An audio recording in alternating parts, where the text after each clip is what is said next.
Bonjour mesdames et messieurs et bienvenue dans ce flash d'information.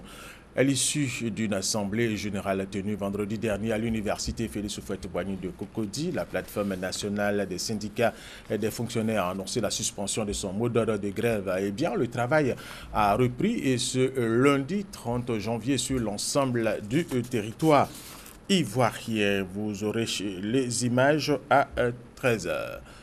Le 28e sommet de l'Union africaine s'ouvre officiellement ce lundi à Addis Abeba en Éthiopie. Le vice-président ivoirien Daniel Kablan-Duncan participe à ce sommet au nom du chef de l'État Alassane Ouattara. En marge de ce sommet, justement, il a eu déjà plusieurs rencontres, entre autres avec René Nguetia Kwasi, candidat au poste de commissaire aux infrastructures et énergie à la Commission de l'Union africaine, et avec le président de la Cour africaine des droits de l'homme et des peuples.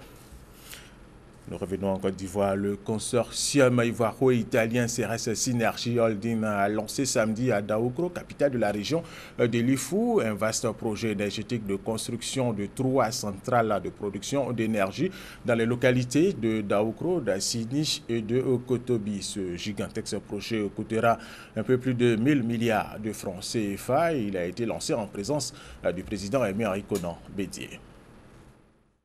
Pour une Côte d'Ivoire qui inscrit le mix énergétique au cœur de son ambition de devenir le hub sous-régional en matière de production et de fourniture d'électricité en Afrique, ce projet de construction de centrales solaires photovoltaïques et thermiques à biomasse est une voie éclairée vers l'atteinte de ses objectifs.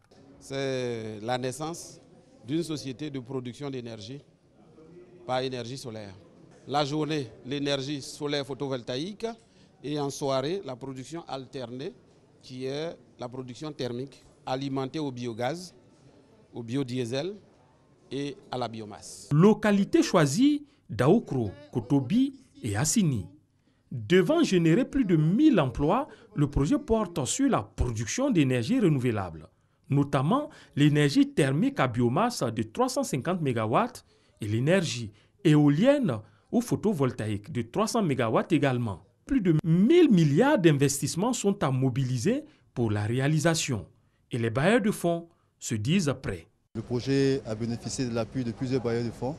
Les bailleurs de fonds de la Corée, de l'Afrique du Sud et des bailleurs de fonds français. Et ces 1050 milliards de francs CFA sont déjà disponibles.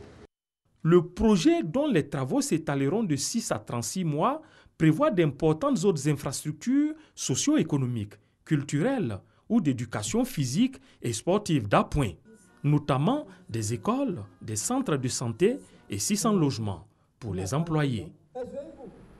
C'est un reportage de Lanciné Bakayoko et Adama Kone. Une cellule djihadiste a été démantelée par les services de sécurité marocains. Cette cellule projetait de commettre des attentats contre des ambassades et des sites touristiques au Maroc. 6 personnes ont été tuées à la mosquée de Québec et 8 autres ont été blessées dans une fusillade provoquée par 2 hommes qui ont tiré sur des fidèles à la fin de la prière du soir. Ils ont été arrêtés. Leurs motivations ne sont pas connues pour l'instant. Le Premier ministre canadien Justin Trudeau a condamné ce lundi cet attentat terroriste. En France, Benoît Hamon a remporté hier dimanche l'investiture socialiste pour la présidentielle d'avril-mai devançant l'ancien Premier ministre Manuel Valls lors du second tour de la primaire. Il a obtenu plus de 58% des voix contre 41% pour l'ancien Premier ministre qu'il a félicité après sa défaite. Du sport, pour terminer, le Ghana sera au rendez-vous des demi-finales de la CAN 2017 grâce à sa victoire contre la RDC de 1. C'était hier dimanche.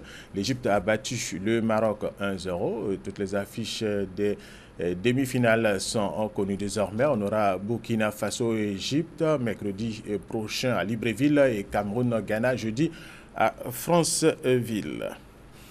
Et puis l'entraîneur des éléphants, Michel Dussier, lui a démissionné après l'élimination des éléphants de Côte d'Ivoire. Et terminons, les Français ont remporté la finale du mondial de handball qui a eu lieu en France. Et c'est la fin de ce flash d'information. Merci de l'avoir suivi.